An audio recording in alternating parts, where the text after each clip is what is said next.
하나님 말씀 보시겠습니다. 하나님 말씀은 이사야 53장 1절에서 6절입니다.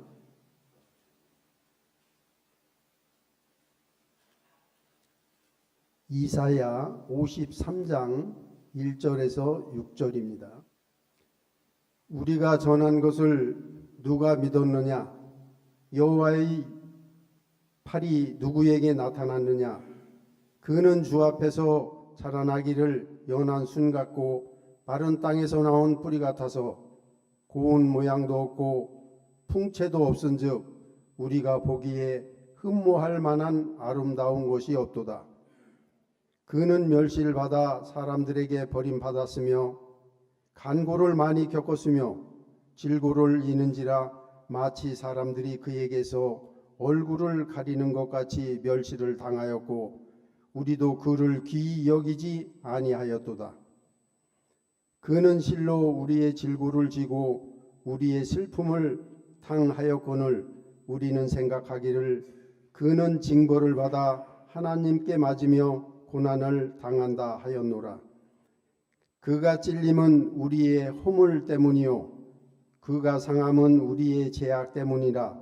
그가 징계를 받음으로 우리는 평화를 누리고 그가 채찍에 맞음으로 우리는 나음을 받았도다. 우리는 다 양 같아서 그릇 행하여 각기 제 길로 갔거늘 여호와께서는 우리 모두의 죄악을 그에게 담당시키셨도다. 아멘. 목원들 나오셔서 찬양으로 하나님께 영광 올리겠습니다.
아멘.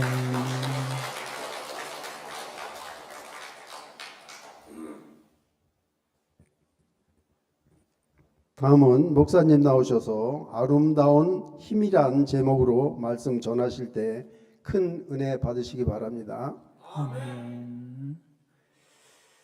할렐루야. 네, 광고 한 가지 해드리도록 하겠습니다. 소통전도 세미나가 시작되는데 차량이 필요하신 분들은 운행을 하도록 하겠습니다. 걱정하지 마시고 교회에서 운행을 하도록 하겠습니다. 참고하시고요. 오늘 전봉식 목장, 이중 목장 주간 예배로 드리는데 제가 느낌에 군인들 같다 이런 생각이 들었어요. 박력이 넘칩니다. 패기도 넘치고 사회 보시는 분도 그렇고 기도하시는 분도 막 진취적이시고 찬양도 또 어떻게 그런 걸 고르셨어요? 예. 우리 교회 하나님의 군대인 줄 믿습니다. 예, 하나님께 귀하게 쓰임받는 목장이 되길 바랍니다. 할렐루야. 제가 어제 도심을 떠나서 근교에 나갈 일이 있었는데 가다 보니까 은행잎이요, 은행나무가 아주 노랗게 물들었는데 얼마나 아름다운지 모릅니다. 은행나무뿐만 아니라 지금 전국의 들과 산에 있는 나무들이 대부분 단풍이 들어서 아주 아름다운 자태를 뽐내고 있죠. 날씨가 추워지면 사람들의 얼굴도 홍조가 띄듯이 나뭇잎도 가을이 되면 얼굴이 빨개진다는 생각이 들었습니다. 여러분, 단풍이 얼마나 아름다운지 모릅니다. 그런데 단풍에 대한 과학적인 좀 원인을 알아보면 단풍이 된다는 것이 아름다운 일이기도 하지만 좀 서글픈 일이다 이런 생각이 듭니다. 제가 사진을 하나 가져왔는데 한번 보시기 바랍니다. 단풍이 왜 드는가라고 하는 거죠. 제가 글씨가 작아 잘 안 보이는데 한번 왼쪽부터 보시기 바랍니다. 어머나 얼굴이 빨개졌다. 그러니까 너도 붉거든 이렇게 말하지. 밑에 보면 그건 빨간 노을이 져서 그런 거야. 그러니까 지금은 낮인데 무슨 노을이냐 말합니다. 저 위에 2번을 보면 혹 우리 모두 죽을 때가 되어서 그런 게 아닐까? 맞는 말이죠, 그렇죠? 혹 우리 모두 죽을 때가 돼서 그런 게 아닐까? 그 밑에 보면 과학적인 근거가 나오죠. 가을이면 너희들 초록으로 보이는 것이 보이게 하는 엽록소가 파괴되면서 붉게 변하게 된 거야. 이렇게 말을 하게 됩니다. 여러분, 그렇습니다. 과학적인 원인은 그렇죠. 나뭇잎이 여름에는요 초록으로 아주 그냥 그렇게 보입니다. 아주 활기차게 보이고. 그런데 여름에 그렇게 활기차게 또 초록으로 보이게 했던 엽록소라고 하는 것이 있는데 가을이 되면서 날씨가 추워지면서 그 엽록소가 파괴가 되는 거예요. 그래서 그동안 보이지 않았던 여름에는 엽록소 때문에 파랗게 초록으로 보였는데 그것이 파괴되면서 본래의 모습, 자기 나뭇잎의 본래의 모습이 드러나게 되는데 어떤 나뭇잎은 노랗게 보이고 어떤 나뭇잎은 빨갛게 보이고 이러면서 단풍에 빛을 띠게 됩니다. 그러니까 단풍이 든다는 것은 사실은 어떤 거예요? 나뭇잎의 수명이 다해서 늙어가는 거예요. 힘이 점점 빠져가는 겁니다. 그러다가 결국에는 낙엽이 될 것이고 이렇게 나뭇잎의 소멸 과정을 이제 보이는 것입니다. 수명을 다한 거죠. 죽음의 서곡이라고도 할 수 있을 겁니다. 그럼에도 불구하고 단풍은 어때요? 아름답죠. 여러분 앞에 보이는 사진은요 어떤 산인지 아세요? 우리 대전에서 가까운 대둔산입니다. 너무 아름답죠. 대둔산의 단풍인데 그럼에도 불구하고 단풍은 참으로 아름답습니다. 단풍의 아름다운 것은 울긋불긋한 색깔 때문만은 아니죠. 단풍의 아름다운 이유는 이렇게 생각을 해보았습니다. 단풍이 아름다운 것은 나무를 살리기 위해서 나뭇잎이 죽어서 떨어지는 것이기 때문에 그렇습니다.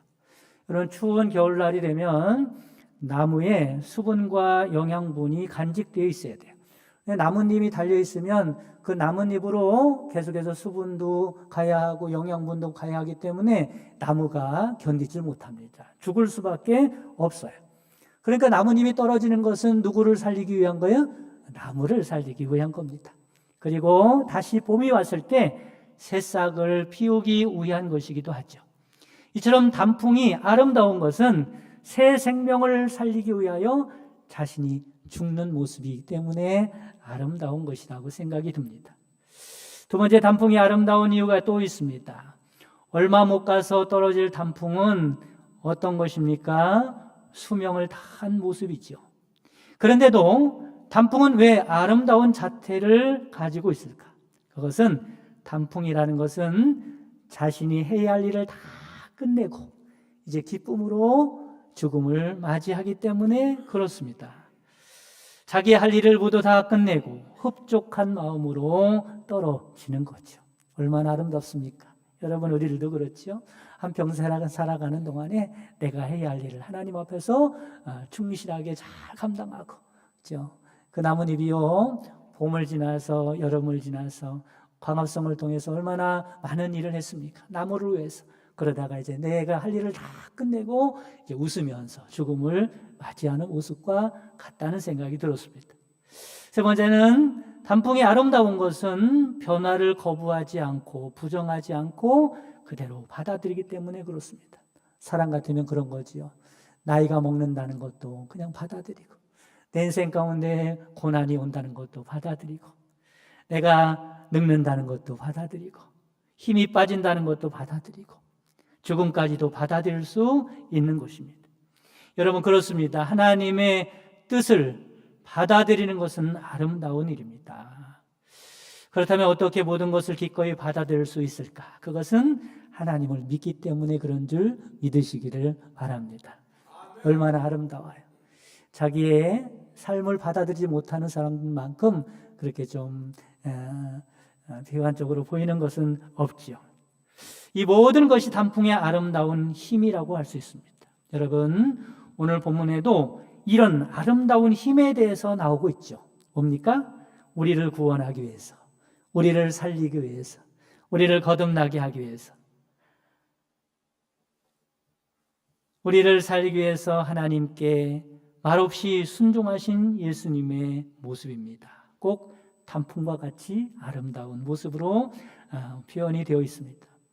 5절 말씀에 보면, 그가 찔림은 우리의 허물 때문이요, 그가 상함은 우리의 죄악 때문이라. 그가 징계를 받음으로 우리는 평화를 누리고 그가 채찍에 맞음으로 우리는 나음을 받았도다. 예수님께서 당신의 죄 때문에 질고를 당하시고 찔림을 당하신 것이 아닙니다. 우리의 죄악 때문에 대신 당하신 것이죠. 예수님께서 힘이 없으셔서 도살당할 양같이 끌려가 중입을 당하신 것이 아닙니다. 우리를 구원하시려고, 우리를 살리시려고 예수님이 죽으셨다는 거죠. 하나님께 도살당할 양같이 그렇게 끌려가 죽임을 당하셨습니다. 여러분, 얼마나 아름다운 모습입니까? 우리가 이런 사랑을 받은 사람들임을 깨달으시기를 간절히 바랍니다. 우리는 예수님과 같은 사랑의 힘을 가진 사람이 되어야 할 줄 믿으시기를 바랍니다. 사람에는 세 유형이 있다고 말씀을 드릴 수 있어요. 영상을 하나 준비했는데 한번 보도록 하겠습니다. 재미있는 영상인데. 준비, 마지막 판 준비, 시작!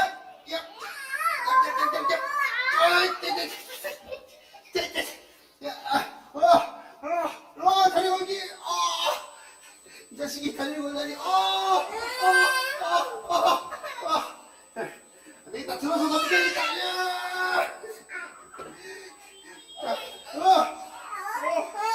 정지! 뭐 하는 거야?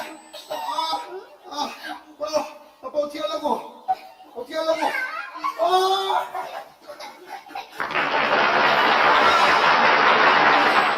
내가 졌다.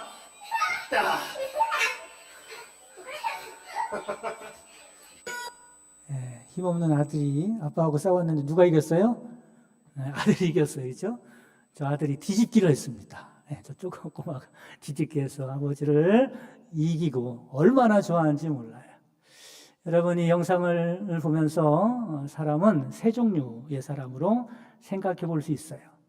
첫 번째 유형의 사람들은 아들처럼 그렇게 사는 사람입니다.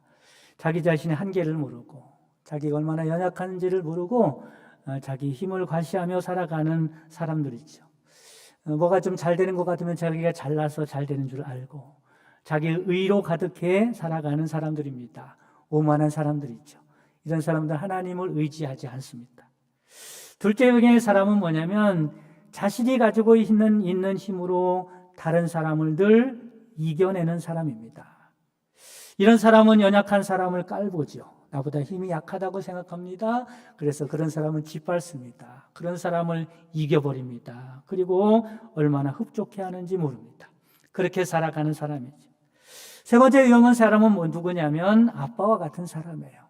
여러분, 어떻게 힘이 더 많은 아빠가 아들에게 지는 힘을 가지고 있을까? 그것은 여러분 사랑의 힘인 줄 믿으시기를 바랍니다.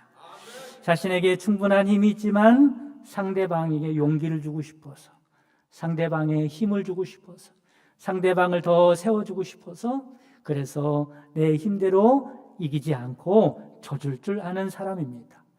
넉넉한 마음을 가지고 있는 사람이죠. 여러분은 어떤 유형의 사람이라고 생각을 하십니까? 우리는 어떤 사람이 되어야 할까요? 오늘 본문에 나오는 예수님이 바로 어떤 분이세요? 세 번째 유형의 분입니다. 우리를 살리기 위해서 져주신 분입니다. 우리를 살리기 위해서 수치와 고난을 당하시고 끝내 죽으신 아름다운 사랑의 힘을 가지신 분이 예수님이십니다.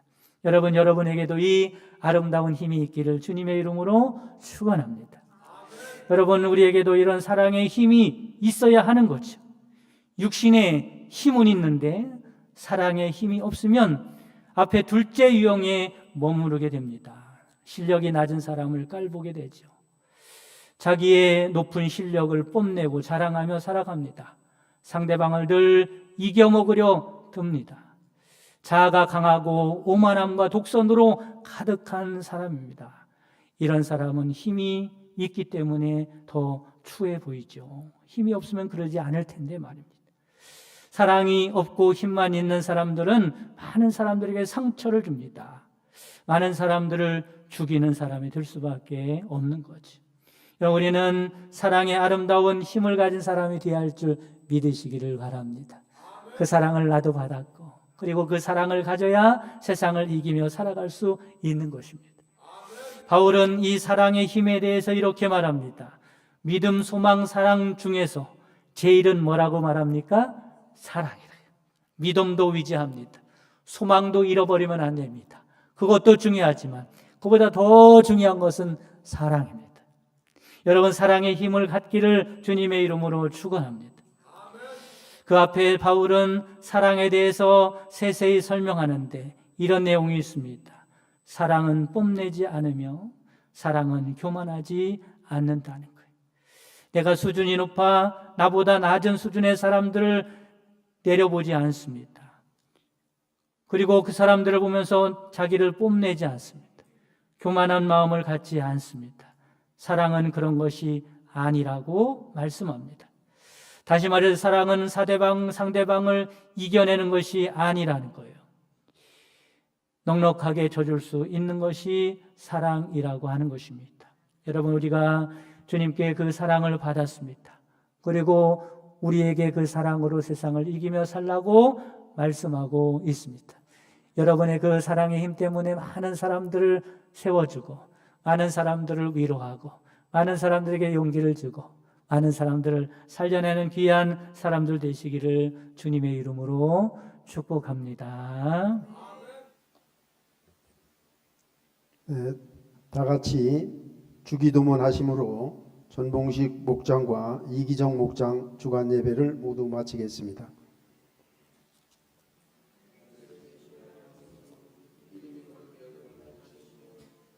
아이 마옵시며 뜻이 하늘에서 이룬 것 같이 땅에서도 이루어지이다.